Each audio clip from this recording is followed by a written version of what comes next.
Well, hi again, everybody. Welcome back to another edition of Sports Talk. Don Henderson and Doug Miles with you as we come to you on the second weekend of May, or third weekend of May, I guess, right?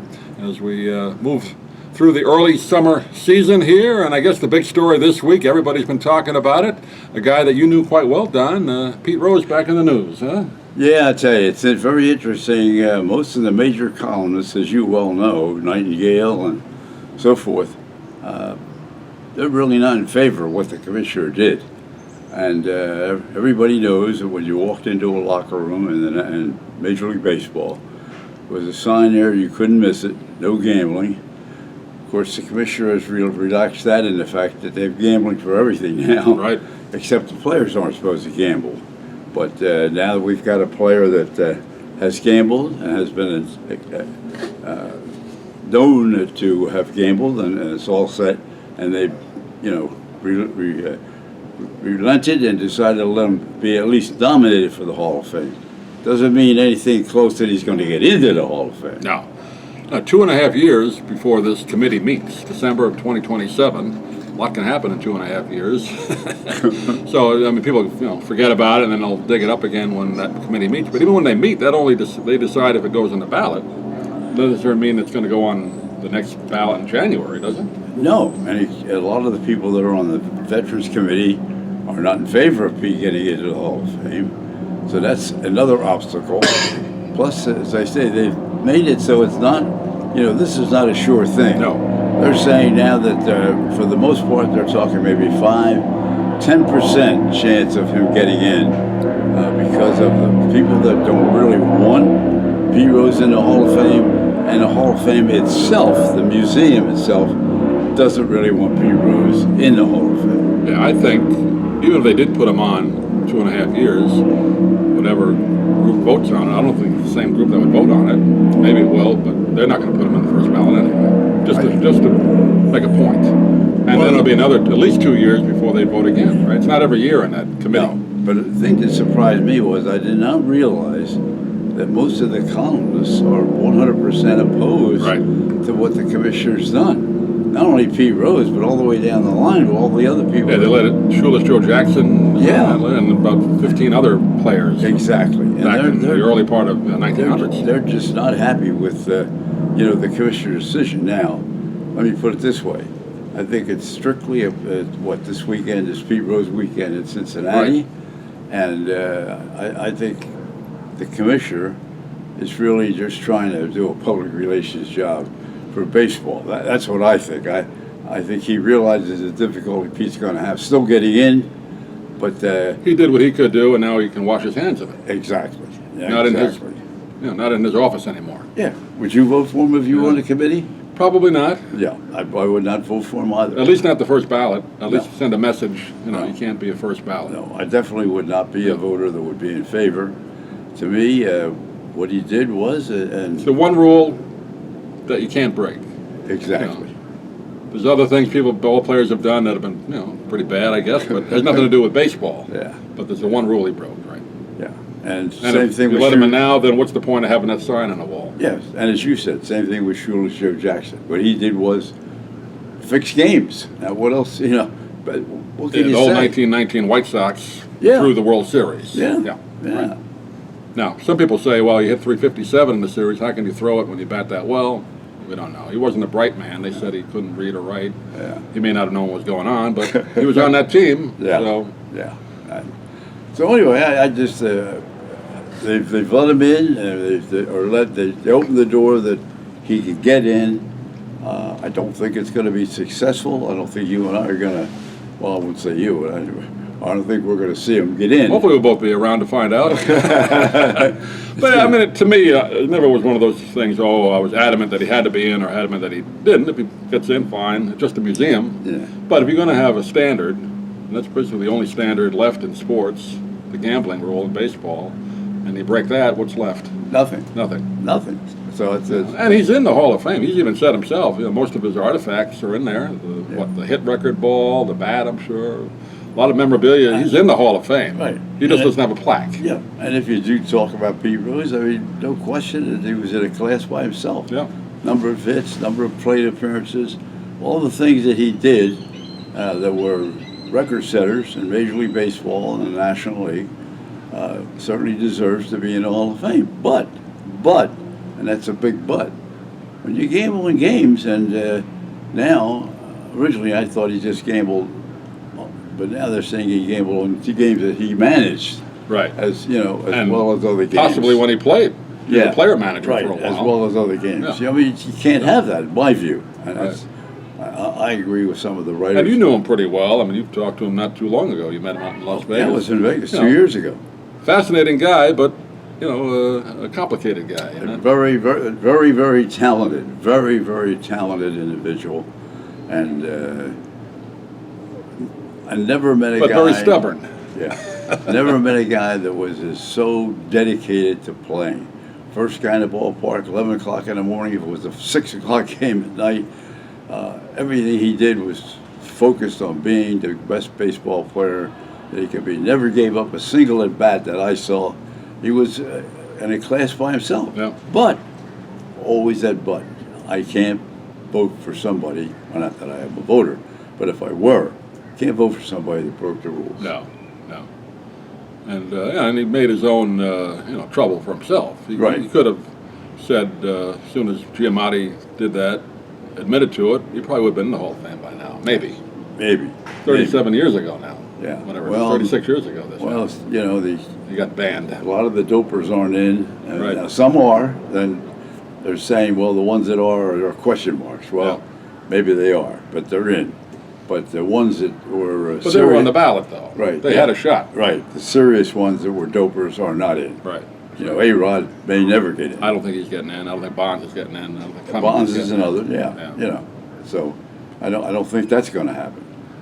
So it gives a lot of talk show hosts something to talk about again. Anytime Pete Rose comes up. So in 2.5 years, we'll do it again. They'll do it again. They'll do it again. But it's an interesting story. Means nothing to everybody, but it's interesting. So we thought we'd talk about it for a couple of minutes. I guess as we talk today, it's the second jewel of Triple Crown, which is the Preakness Stakes, but it really means nothing because Sovereignty, which won the Derby 2 weeks ago, decided right away not going to run today, and just another race. You're today. exactly right. It means nothing. What they're trying to do, you and I have talked about it over the last couple of days, a number of articles in the paper about it. The fact is that they're trying to, or at least one of the proposals is, to spread the dates out for the Triple Crown much further away. And the Which they did during the COVID. Right. By necessity, it became, I think, one a month. Yeah, and you run the Belmont at Saratoga because Saratoga's under reconstruction. So they have made changes, and they wanted to make a big change and spread out the 3 races over a longer period of time.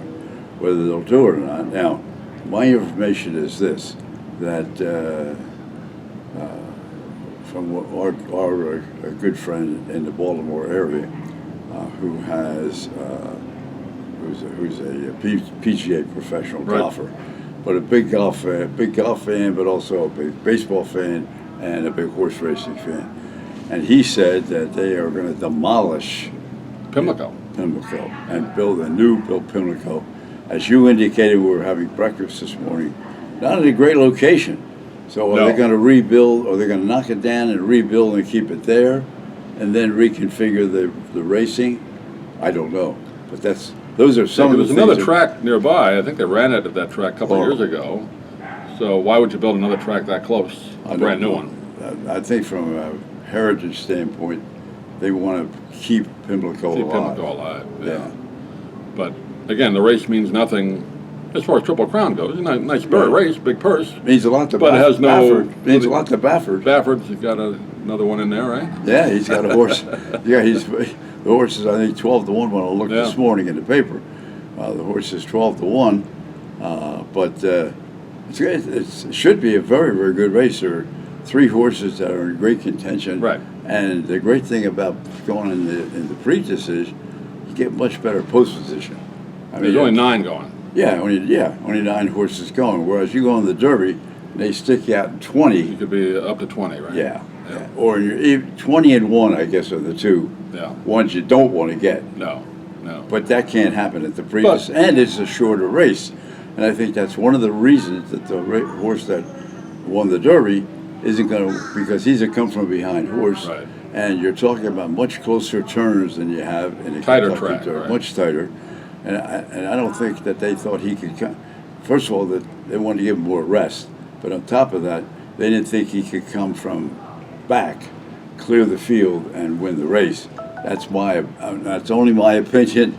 I haven't read that anywhere, but that's what I think the trainer thinks. It's just a shame that the quest for a Triple Crown, 3 races in 5 weeks, mile and a half for the Belmont, which is not going to be a mile and a half again. It's up in Saratoga. Right. That whole challenge is probably going to go away. Yeah. It's not there this year, obviously, and it probably may eventually just not be that anymore. Well, first of all, they got to get Belmont up and running. Got another year at least. Right. And secondly, they got to get the Preakness torn down and rebuilt. Right. And so it'll be interesting. It is a $2 million race. Yeah, it's a nice big It's race. not like it's cheap. But it's not what it was. No. Without a Triple Crown shot. And they just proved at 2 weeks ago that the Kentucky Derby had the all-time ratings for 15 years, 20 years. So they don't want to move anything at the Kentucky Derby. Yeah, that'll stay. Yeah, That's they want to such a keep tradition. that just the way it is. And then it's finally really grabbed hold of the television audience. Right. And they had a terrific audience, and they also had a terrific race. So that was a lot of fun to watch and bet on. I think this will be another great race. I think the 3 horses that can win this race, and that's, in my opinion, I'm not a great touter, but I think the 3 horses that have a great chance to win this race. It'd be nice, though, if they got that post position or post time back to around 5:30 like it used to be. It's after 7. 7, yeah, it's after 7 tonight. After 7 last time at the Derby, the and Derby it'll was be supposed 7 to go o'clock off- again tonight. The Derby was supposed to go off at 5 of 7. Yeah. It was more like 10 after 7. And this one's supposed to go off at like 10 after 7. Maybe it'll be be dark. Well, by the Derby time was it under the goes lights off. because it was They want- raining anyway. Want to get those betters in there. I know why they do it, but it was better when it was at 5:30, 5:40. Yeah, I agree What with are you you gonna do? 100%. They want that money in the till. They got to get that money in.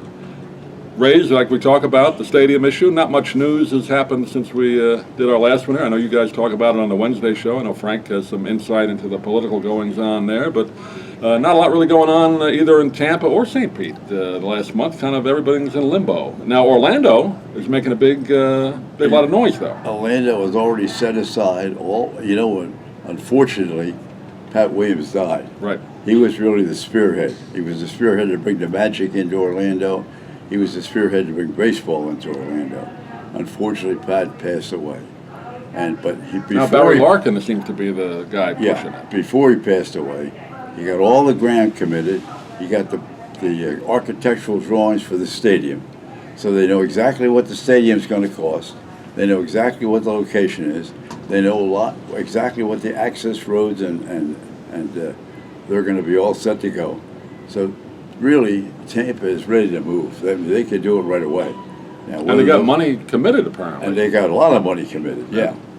So we'll see what happens. They're doing a heavy push, but Tampa and St. Pete cities I'm talking about, nothing much said the last they're not 6 gonna, weeks.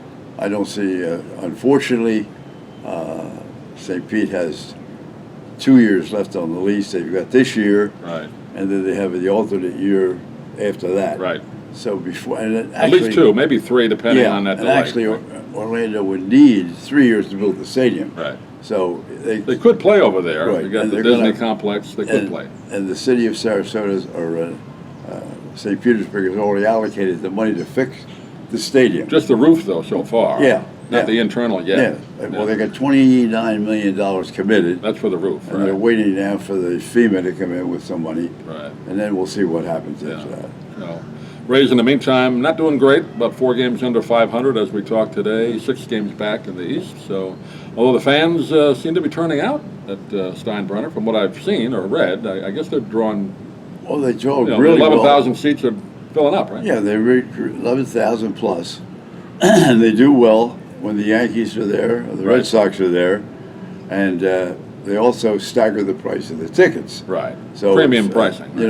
If the Colorado Rockies are there, probably They selling couldn't give tickets those for away. $10. If the Yankees are there, same 200. tickets, probably 100. Yeah, 150 to 200. So that's how they do it. They're staggering the tickets, and hopefully they'll get enough committed people that will continually fill the ballpark. And, the Rays winning would help.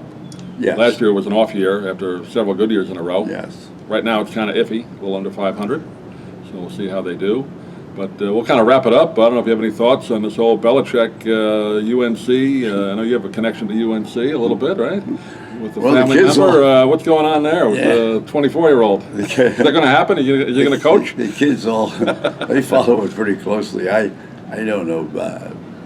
I think... just from a PR and just appropriate standpoint with the college football program, I mean, it seems like he doesn't know what he's doing. Well, we're going to find out because...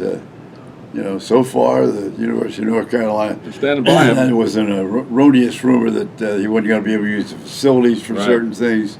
That turned out to be a fake. So we're just going to have to wait and see. And let me tell you something: the $10 million a year, they're not going to pay him off because he got a 3-year deal.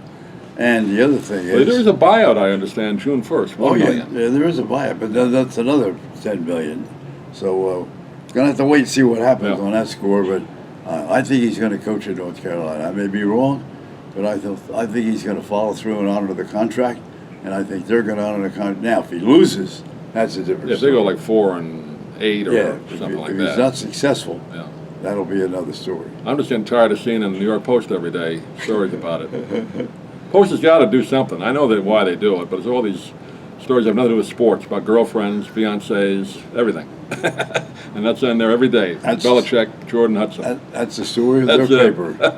Well, we'll end it there. We don't want to belabor it. It's not Belichick, it's the Kardashians. That's it. That's all they have. Well, that'll be wrap it up for this edition. I know we'll be doing these periodically. I know you're heading back north, but we'll do these via remote as we move along through the summer. But that'll do it for this edition. Thanks for watching, everybody.